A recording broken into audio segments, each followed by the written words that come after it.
Hey folks, Steve here with another End of Empire video. I am going to take some time to talk about strategy here just because there's a lull in the videos. Maybe a spoiler if you see this video and you don't see a 1779 video. We finished our first American Revolution playthrough with a American victory in 1778 due to the loss of British regulars, causing the fall of Lord North's government, which would eventually lead to peace. And I had a blast. It was a fun time, so much so that, it's like you play a game and you feel like you could have done a lot better as one side, or so much of that first game felt like a learning experience. I feel energized to play it again. And so I've gone to the trouble of reorganizing all the counters again. That was that was a task. That was a task. And then I thought about maybe doing a different scenario, like starting the Saratoga scenario, or doing like the 1777 start. And then I looked at the setup instructions, and like you have to rifle through all the counters, and I of course had it in a big old mess, right? A big disorganized mess to try to find where every unit is supposed to be. And I just said, you know what? It might be easier just to set it up from the beginning because all the counters have the appropriate codes on them for what turn or hex they're supposed to be in. But if you're playing a mid-war scenario, like everything has a different specific place to go, and I did not want to mess around with trying to read all the unit designations. So maybe that is a knock against the game that, hey, if you're trying to play one of the later scenarios, you got a lot more work on your hands to organize the counters than if you were just playing the 1775 scenario, which, you know, I mean, I don't know. I don't know how often you would pick to play a later scenario than an earlier scenario. So I don't know. I think maybe what could help is if you set up everything like this, right, where it is the 1775, and then you say, okay, we're going to play 1777, which means all the units and all the withdrawals you just do in order, and then you know what to set up and where, and maybe that's a little bit easier.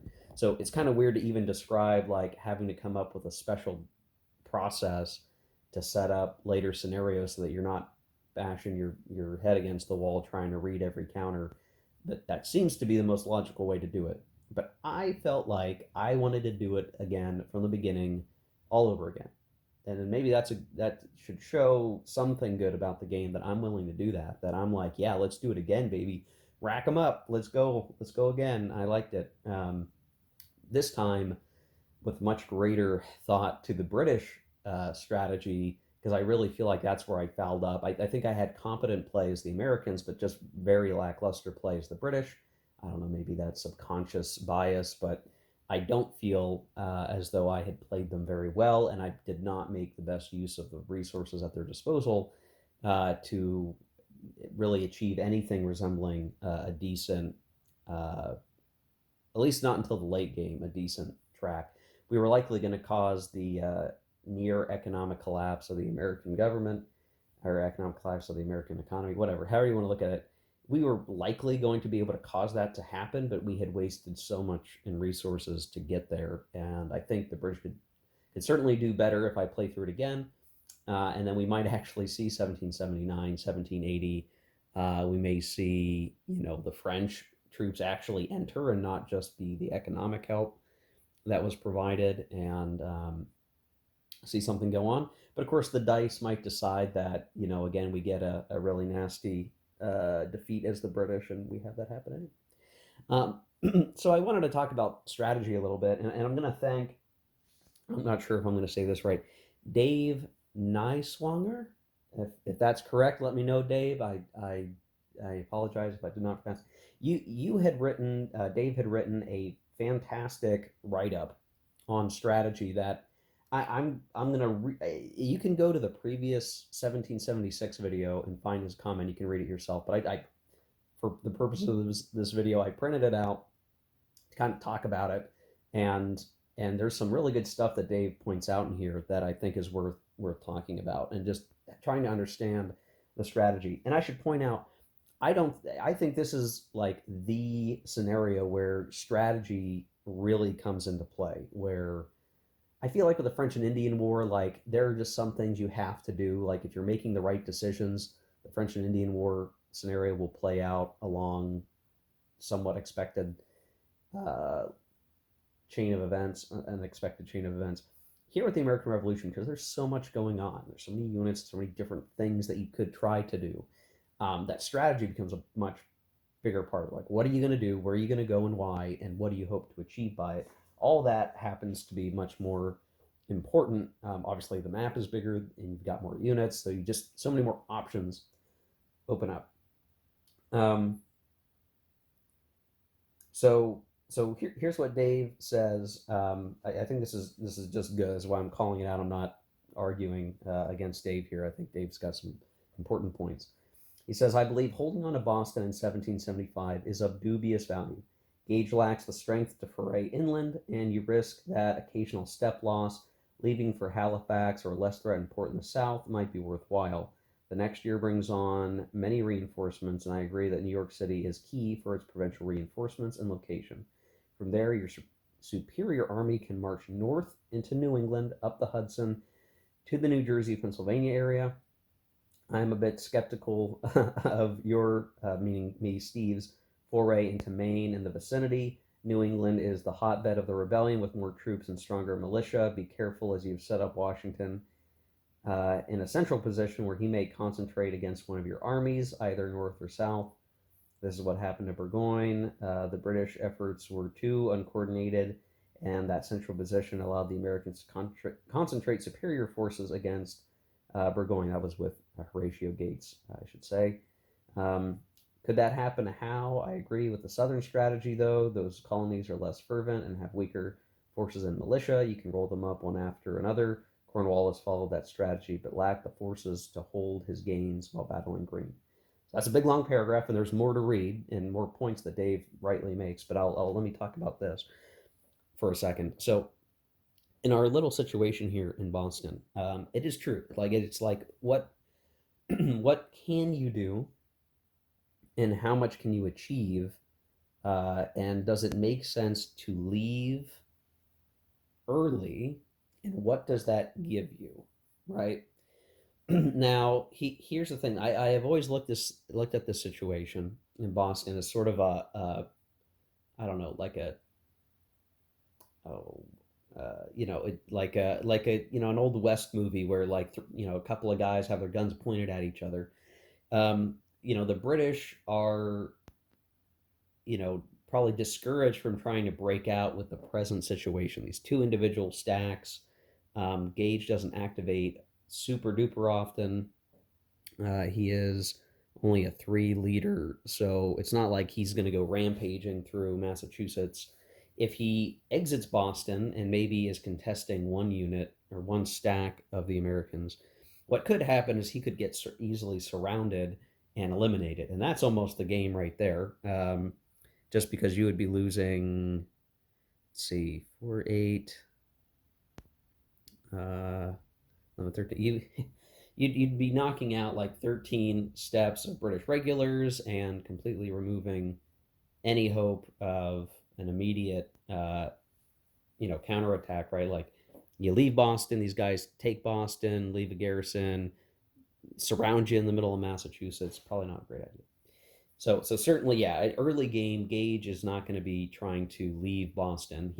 That's if he's even lucky enough to activate. Period, which is sort of the other problem. It's entirely possible that you could have Gage not even activate to actually leave Boston over the first couple of turns. So you might not even get that option to leave, to be honest. Now, here's the thing. In my reading of the rules, at least for those first 6 turns. So I'm going to bring this up. So it says American Revolutionary War turns 1 to 6.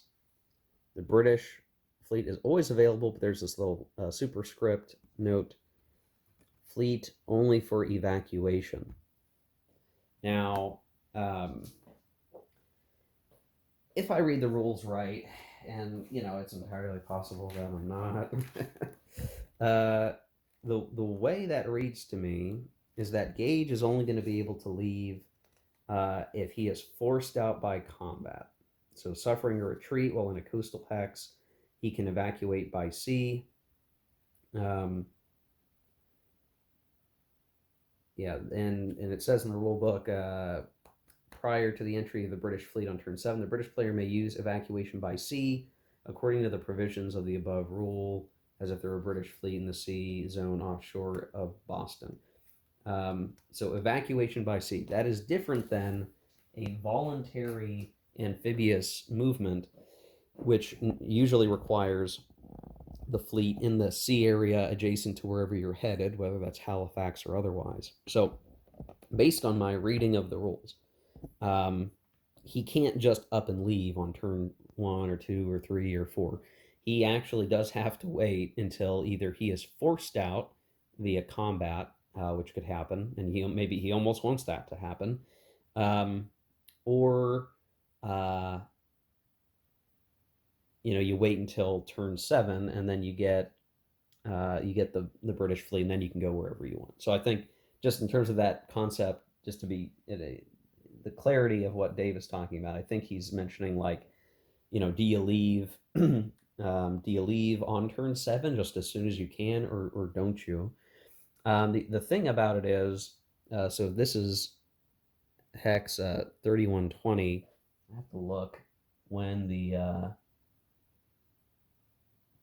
Americans get their 3120 reinforcements for having control of Boston. They get some eventually. Um, I'm trying to see what turn I'm knocking all my stuff over. Yeah, I don't know. I know in one of these turns, relatively early, the Americans will get a whole set of reinforcements um, in Boston itself. So if the British stay there, then that's obviously a delay on it.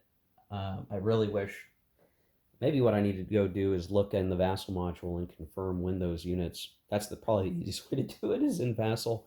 Look to see when those guys come in, because yeah, if the British are sitting in Boston, you can deprive the Americans of those reinforcements. But eventually you're probably going to leave, or maybe you leave behind a garrison, but that garrison's probably going to get smooshed by the two American stacks. So I think the leaving of Boston, again, at least in how I read the rules, Gage is only going to leave Boston if he is forced out until turn 7. Once you get to turn 7, then yeah, I would imagine you probably do want to relocate a little bit and start, reorganizing in Halifax and deciding what leaders are going to go with which stacks, and then you make successive landings in different parts of the coast to create the new fronts. And if you were to try, and just looking at like the forces that are here, right? Washington will be on the board before Gage can leave. That's a guarantee in my mind. So, no matter what happens, even if, as soon as the British leave, right, then the Americans can respond by setting a stack back in Boston to protect it, grabbing another stack, heading towards New York, which is historically what happened. And the numbers might be a little different, but that's essentially what happened. And it's just that Washington was defeated outside of New York, or near New York, and the British were able to get into where they needed to get into. So, I think that early bit is kind of a little deterministic for us. We can't just leave Boston, but for sure, getting into New York is super important. And so I did just look at the Vassal module. I took a quick cut here. So all the Boston reinforcements that I was talking about, the Massachusetts troops, come into Boston on turn 13. So yeah, for the British to have any major effect on Boston means they're sticking it out in that hex until turn 13. And I don't advise that either. I don't think that's the right move. I think trying to get back into Boston later when it's more, the situation is better strategically is fine, but I don't think it makes sense to keep a huge British stack in Boston until until turn 13 or past it, if it means you're not able to get into New York, if you're not able to make advances anywhere else. So certainly, I mean, I totally agree, Dave. I don't think it makes sense to keep the army there in Boston for very long. I do think you want to try to move them out just as soon as the fleet comes in. But in terms of how I see the rules, uh, the British can't even leave Boston on their own of their own volition until turn seven. Which, if I look, that kind of lines up with when like March April 1776 when they left Boston anyway. So a little bit of a historical narrative there. That there are some emergency ships available to evacuate them if combat calls for it, but they can't choose to leave on their own. That's my interpretation. Anyway, in terms of the axis of advances, I mean, I do generally agree. It is, you got to pick where you're going to go, and it is true that New England has a lot of challenges with it, and just in terms of like what can you do, because there are American supply hexes all over the place, right? You're almost certainly, like, unless you've really got a set of units surrounded, American units in New England are going to have supply. That's not much of a concern. There's also a lot of units that are going to pop up, and if you're going to try to blanket the entire of New England, you're going to be using, 1, 2, 3, 4, 5, 6, 7, 8, 9, 10, 11, 12, 13, 14, 15, 16, 17. Like you're using like 15, 16, 17 garrisons just to hold on to stuff, if not more, because you've got to garrison this line of uh, river hexes to keep a unit sitting here in supply.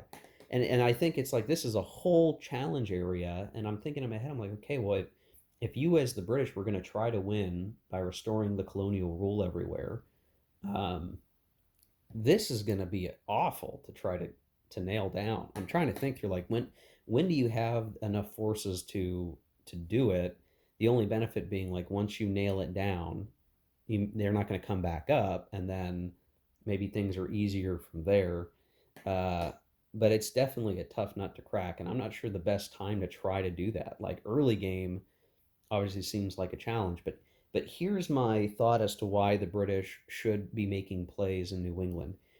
They shouldn't be trying to knock the colonies out of the war entirely and just blanket, garrisoning everything and restoring the British government, uh, colonial governors there.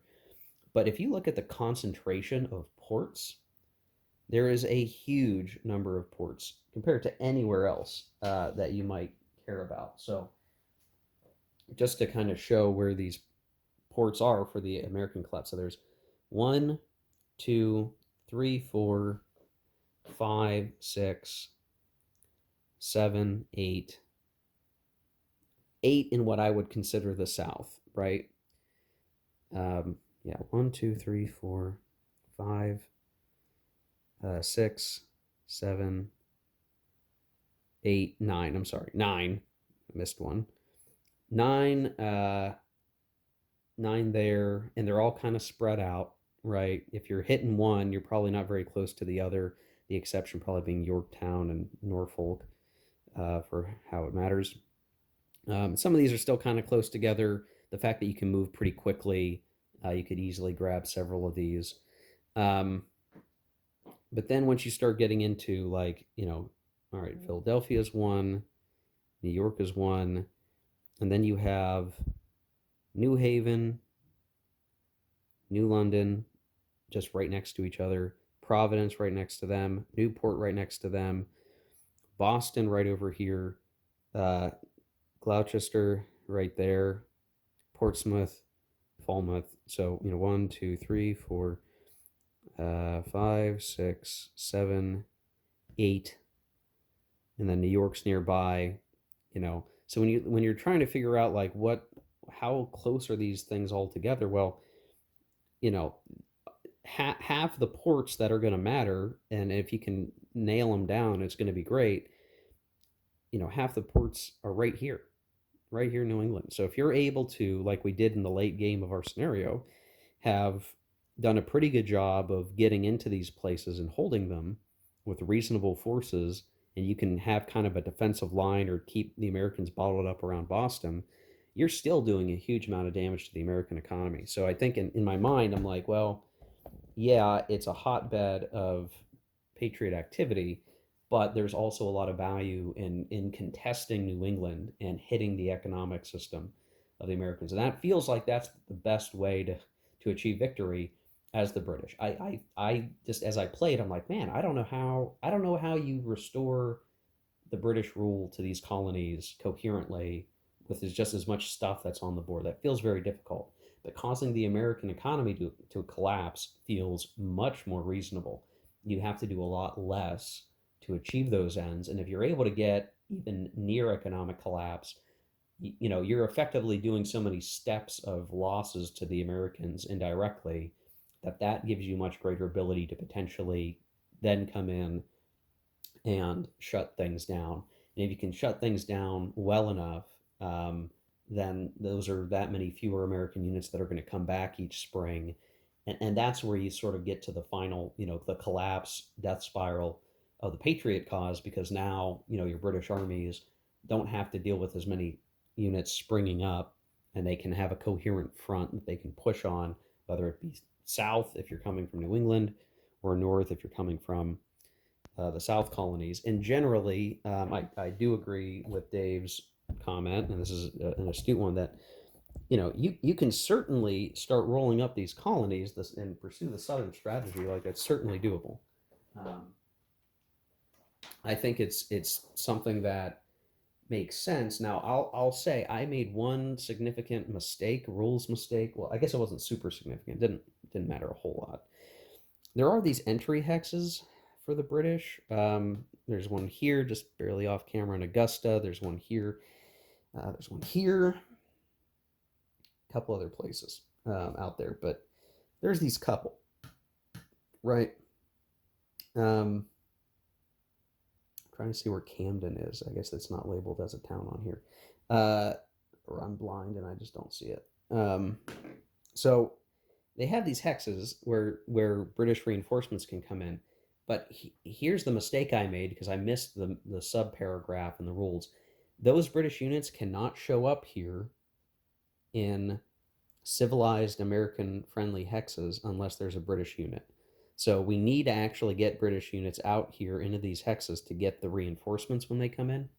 Or, you know, if they're delayed, at least we know that they're there and we can try to go get them, except for the ones with boxed entries. So there's a couple of cases like with Dunmore here, who's going to come in Norfolk, and we're going to have the Virginia militia there to try to stop them, like we did in the first scenario.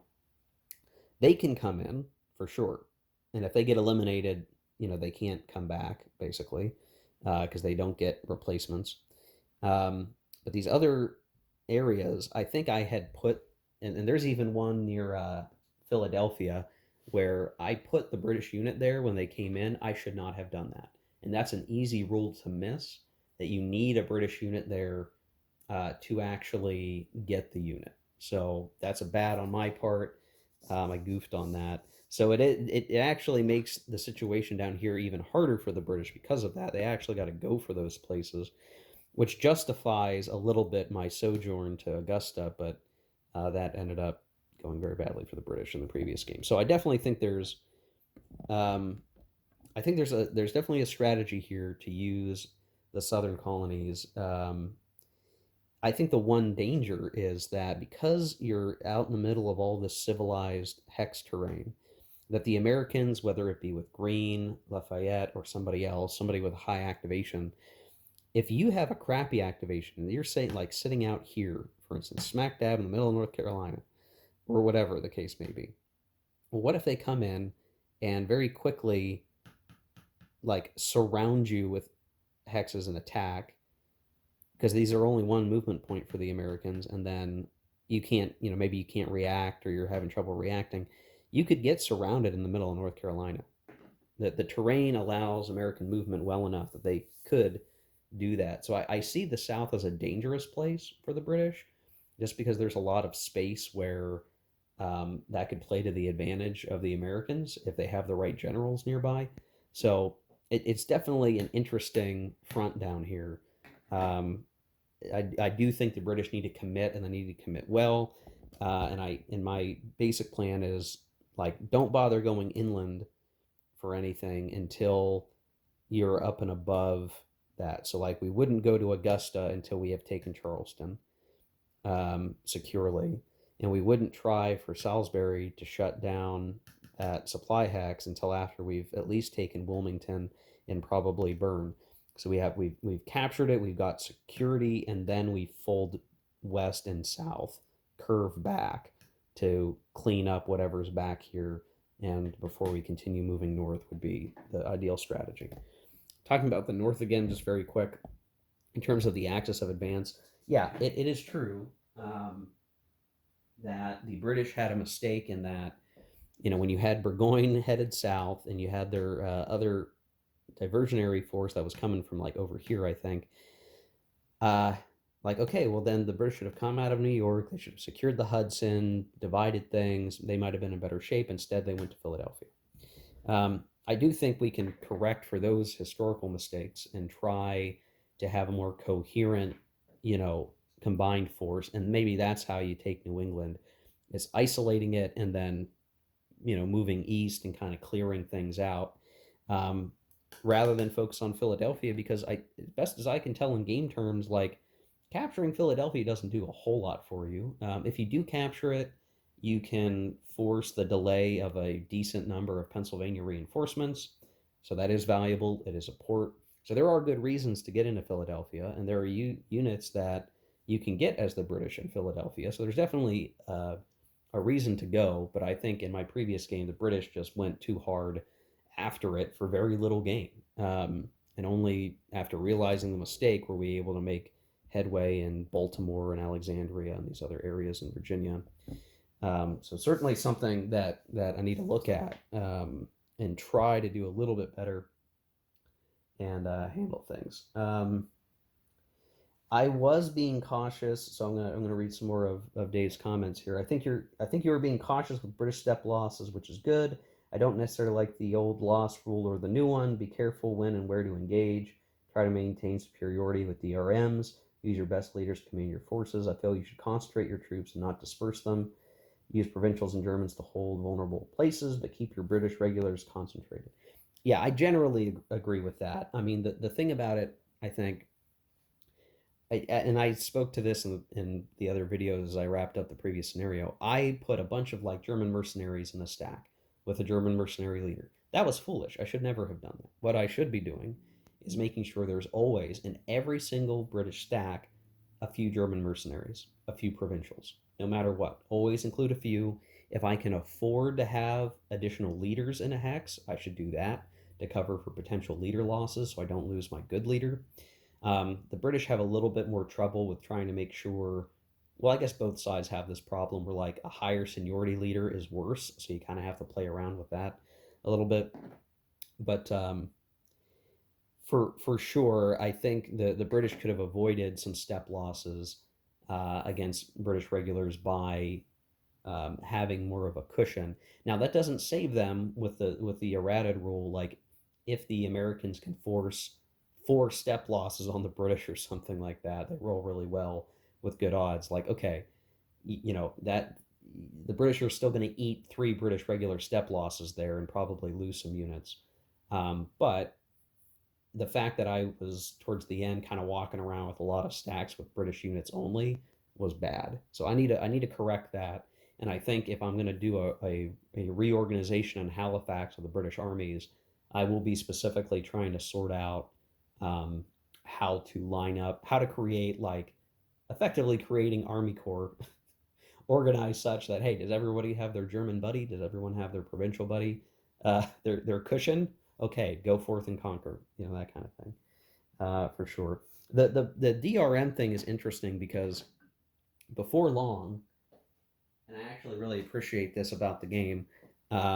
We had it where the Americans, due to the artillery reinforcements and me quickly trying to get those artillery to wherever they could go as quickly as possible with leaders and activations and everything, like the DRMs became less of a factor over time, certainly. Early on, yeah, the Americans have a hard time, but as soon as we started getting artillery in, we got better. As the von Steuben reforms took effect, that made things a lot better. Even just getting it to where they no longer suffered a penalty on defense really made it harder for the British to consistently make progress. And the British leaders, I mean, there are some pretty good British leaders, but um, you know, the Americans do have enough leaders that they can contest what the British are trying to do pretty strongly. So the DRM start, the DRM advantage that the British have does begin to go away over time, and it never gets better for them. And so that just tends to be a problem. So it does make me think about like the importance of grabbing the ports and garrisoning them with strong forces on the British side early is really important. Like just to get in there, get units in a fortification marker, get enough that attacking will be difficult for the Americans, so that you have good solid bases of operation.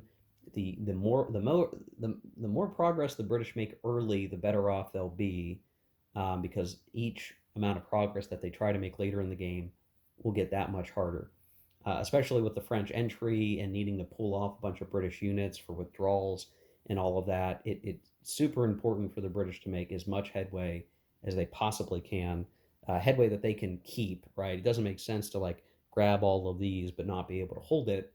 But they need to make, their strongholds early, while they can assume they can beat up the Americans wherever they want. Later in the game, by 1778, 1779, they're not going to have that luxury. Um, Dave also points out he feels the Americans must go on the defense by 1776. Makes sense. Sure, attack Boston and wherever else in 1775. Make a lodgment to Montreal to grab those Canadian units. Yeah, I agree with that. I actually believe those units became the first Continentals. I suggest concentrating your armies and positioning them to counter the British in 1776 through 1778. Yeah, I agree with that. And that's what I basically tried to do, though sometimes it was Washington chasing after the British. Battle whenever you can diminish the British DRM advantage. You always want to be able to inflict some type of loss. Absolutely. I see you have dispersed many units to guard the coast. Not sure this is a good idea, as you can't really defend against a strong British foray anyway. If they invade with minor forces, then these troops might be vulnerable to your larger armies that are operating in the interior. I think you have a southern army, North Carolina, allows you to react further south or into Virginia. Have your main army in the middle states where you can go south or north, and a northern army to contest New England and the Hudson. You'll have to react to where the British put forth their effort, and you should use activations to reinforce the threatened areas. And then Dave points out that we know with the von Steuben reforms and arrival of the French, you can look at concentrating and fighting on the attack. With the West Indies withdraw, the British are that much weaker. All of that, I mean, this is all right on, Dave. I mean, I think everything you're saying is true and accurate. My only contention, and I put this in the comments section, just tried to talk through it. In the previous scenario, well, here, I need a drink of water. Hold on. Okay, so talking about like why I had things set up down here the way that I did. So here's the interesting thing. This ultimately comes down to the way that the combat chart works. So my idea was to distribute, and I'm just going to use some example counters just for fun. Say I've got, a couple of these units out here, rather than trying to create one big southern army, which I just didn't have. I mean, I technically did down in Charleston, but for all these other places that were not the immediate concern, I had garrisons here. Garrisons in Yorktown, garrisons in Bern. I had some other scattered stuff, but that was sort of in Wilmington as well. I had some stuff. Now, having those things there, you say, well, any concerted British force is going to come in and squash those guys, right? And then they're going to be in the they're going to be in the port and all this stuff. And I think that's valid. But where I disagree with Dave on the concern, or at least maybe this is taking on too much risk, I don't know, is rather than make it easy for someone to take these ports, by trying to pull everyone together in one place and giving him a clear opening, he's got to pick one of these lightly defended areas. And no matter where he goes, right? Like if he says, "Hey, if the British player drops a stack on this hex rather than the port itself, it uses all their movement to go there, right?" So on the preceding American phase, we have an opportunity to use a leader to concentrate force and contest him, right? Due to the turn order. If he goes for the actual port itself, and let's say it's burn, and we've got some of these guys, well, okay, these guys together, that's 8 factors defending. The British could, if they wanted to, throw like, 100 factors at them. Well, what matters here is the way that the combat charts work. And here you can see, like, let's just say we're talking about the 4-to-1. Well, if we have units in a fortification, and let's say we put them into a fortification, that's a -1 to the die roll. Maybe we don't have artillery there, so that's a problem. So maybe it's back to a base die roll, and then it comes down to the leader. Maybe the British have a +1 to their die roll from a leader. Maybe they have one for the von Steuben reforms having not finished yet for being on defense.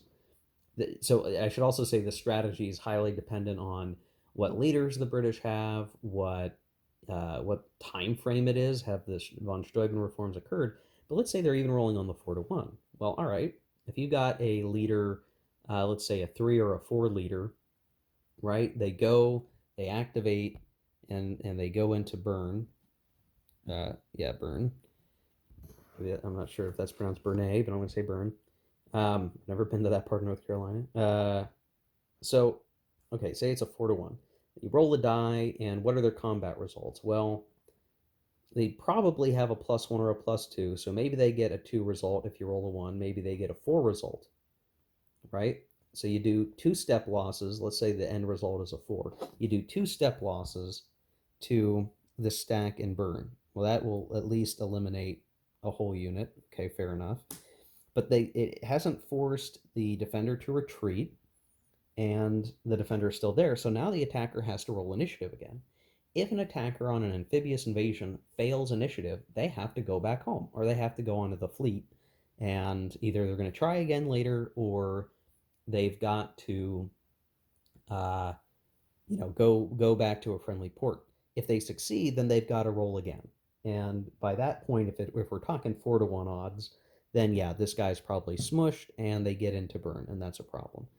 But my strategy was to look at it and say, well, let's try to get enough steps in here that it's a decent chance that a single combat will not clear the hex.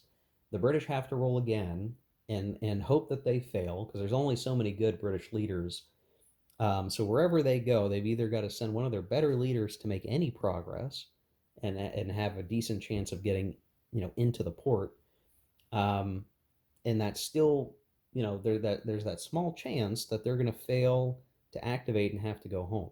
And I'd rather not have them in any port at all. That even decent chance of them not being able to stay in the hex, I'd rather than that happen and do it. Then they get into burn, and then they're marching all around here. They're getting over here and getting that reinforcement. Meanwhile, we're trying to bring somebody down to try to contest them in the port. That's my strategy. That's my thought.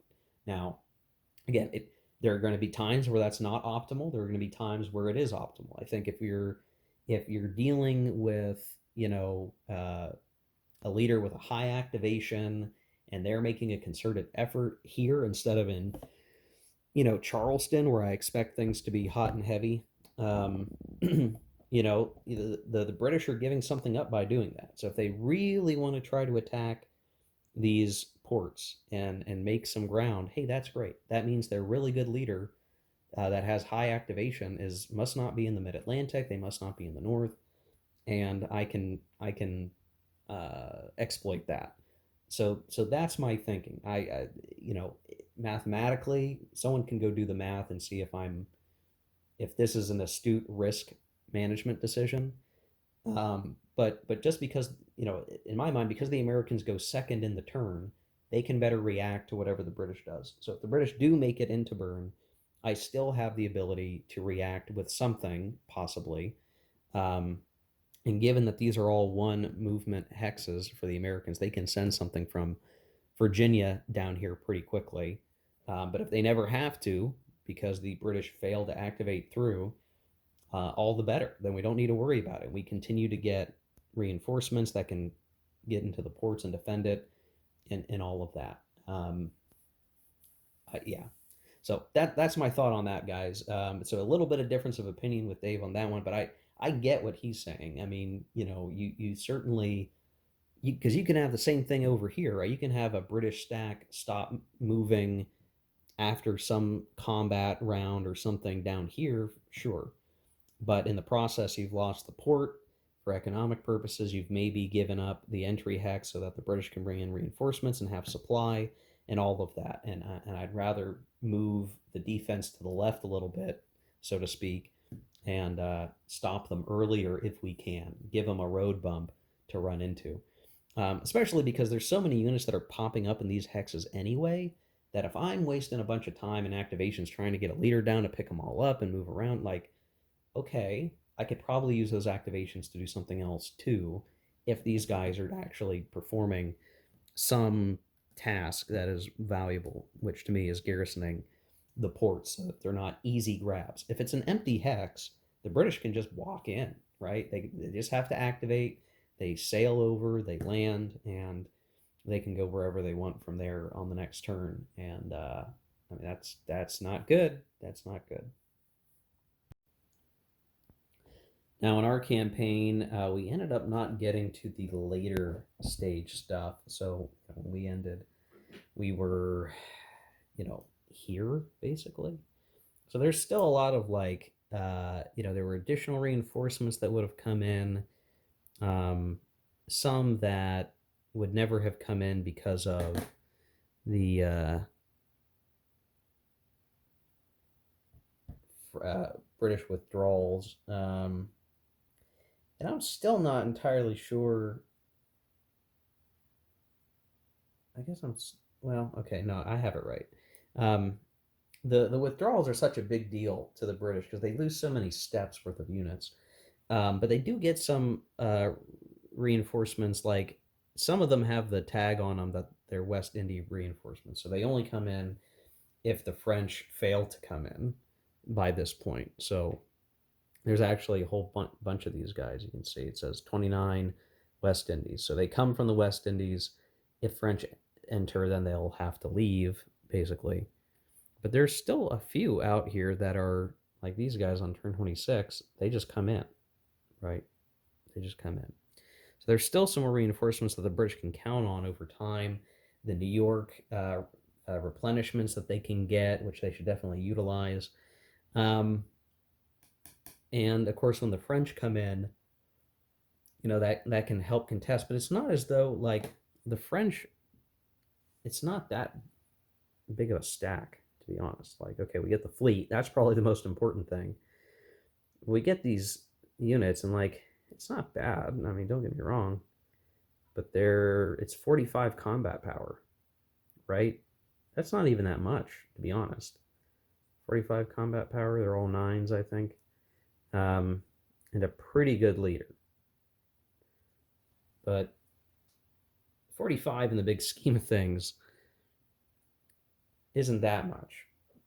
So I feel like sometimes there's this, and this is actually one of the reasons why I do not like the game Liberty or Death, the American Insurrection coin game, because I think it just, they don't get French entry right. I don't think that game represents French intervention very well, even though that's like one of the game's highlights. I don't think it does it very well. But you have these huge, like this huge mess of white cube pieces that represent the French army that comes in, and it's like they really didn't come in with that much force. I mean, comparatively speaking, right? I mean, 45 factors is still a lot, but when you realize how many other American troops there were, even if the French troops are better, and you try to represent that a couple different ways. Anyway, that's a tangent. Sorry, guys. Anyway, so I think that French stack helps the Americans, but I think in the late game, they're just, if you assume economic collapse has occurred, then that army's probably a huge amount of relief. Um, but I feel like if, and this is the thing I'm kind of worried about for the second playthrough, like, okay, the British lost the first playthrough because I played poorly. If I play competently as the British, is there any way for them to lose? Because I want, like, can you avoid silly dumb mistakes? Can you avoid getting trapped at Yorktown? Can you avoid Saratoga? And if you can avoid those things, do you win on that merit? Because you're not going to have, French entries delayed. You get more reinforcements than you would otherwise get.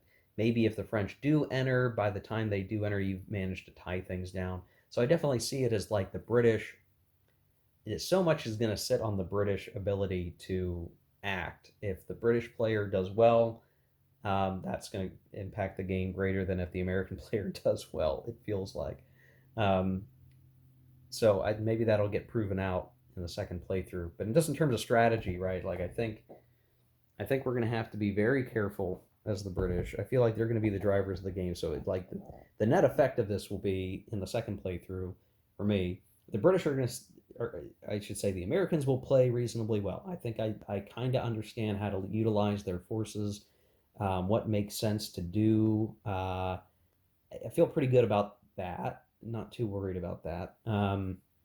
But then, as it relates to the British, I think, I'm going to have to think really carefully. When do we go down Lake Champlain towards the Hudson? When do we push on the ports? How soon can we make ground? And how do we avoid losing a crap ton of troops near Lake Champlain? How do you keep Saratoga from him, or some version of Saratoga? And the reason why this is so nasty, and we did lose a bunch of British units in the first campaign, is that look at the way things are shaped, right? You can bet as the British, you can reasonably get overseas supply traced through St. Lawrence to where the Richelieu River touches Lake Champlain. You're right, because you probably have some units around here. If you decide to deploy some units to protect the rivers, you're probably safe. But then then you're looking at coming down this river, and it all comes to a head at Fort Ticonderoga. So this is like the critical hex, because if you look very carefully, and I'm gonna have to zoom in, it looks like that this goes through Fort Ticonderoga. Not this hex. This hex is not used for Lake Champlain at all, which means that there is a bottleneck at Crown Point and Fort Ticonderoga if you're trying to count supply. So you could go here, but then you have to go through these two hexes. So super important. And then you can come down to here, here, here, here. The other challenge with this is that as you come out of this valley and you follow this river line, the fact that it hooks up like this is challenging, right? Because instead of it just being like, oh, it's one hex, one hex from here to here, and or one intervening hex between here and here, and you just sail up, it's got this hook with the carry and then the river line over. And this is where, like, whether it's the Americans or the British or native allies, whatever force can be coming from Fort Stanwix and hook up around behind. So there's this path, this superfluous path that you wouldn't be using for supply, that you can come up behind and cut off. You can cut off potentially the lake if you have artillery, or again, if you're like down here or right here, you come here. Like there's this avenue, these set of hexes. The fact that the valley opens up right here is what causes the problem for staying in supply around here if you're coming from the north.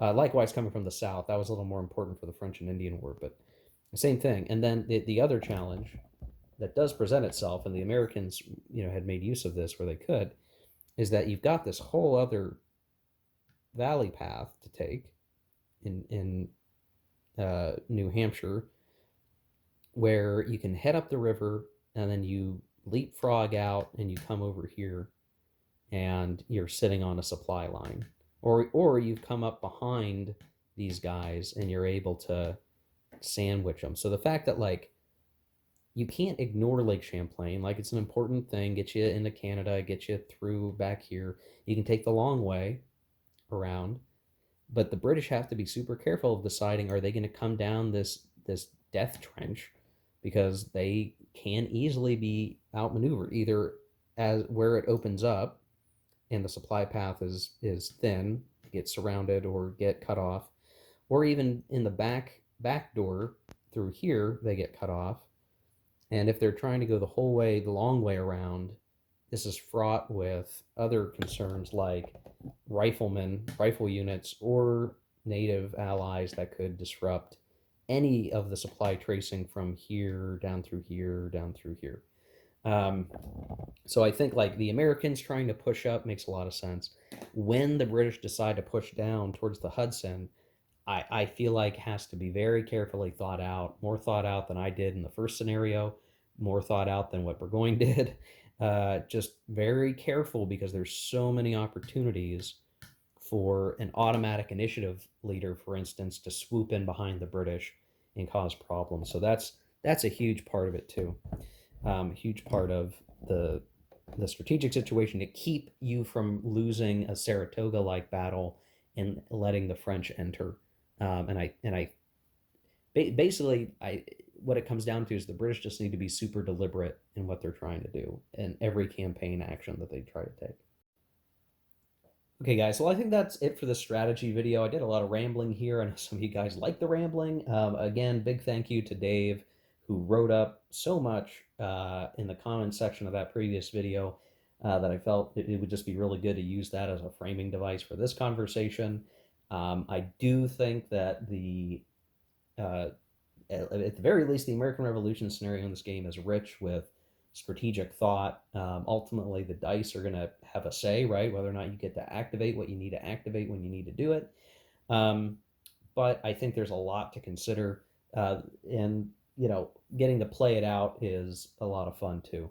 Probably the only other thing worth mentioning that I didn't earlier before we wrap up is I do think both sides need to think about how the activation sequence works, and trying to co-locate a lot of units in one place and having a good leader basically start an activation, like Washington or Burgoyne or some of these other good activation generals like Cornwallis, be the ranking leader in a stack, activate to send sub stacks out to do something, to make these really big coordinated campaigns. I don't think I did it a little bit, but it's something I think needs greater utilization on both sides. Like, just having a big old British stack and being able to say, okay, I, as Cornwallis, am going to have this sub stack of this leader and this, set of units go do something. And then I'm going to have this stack of units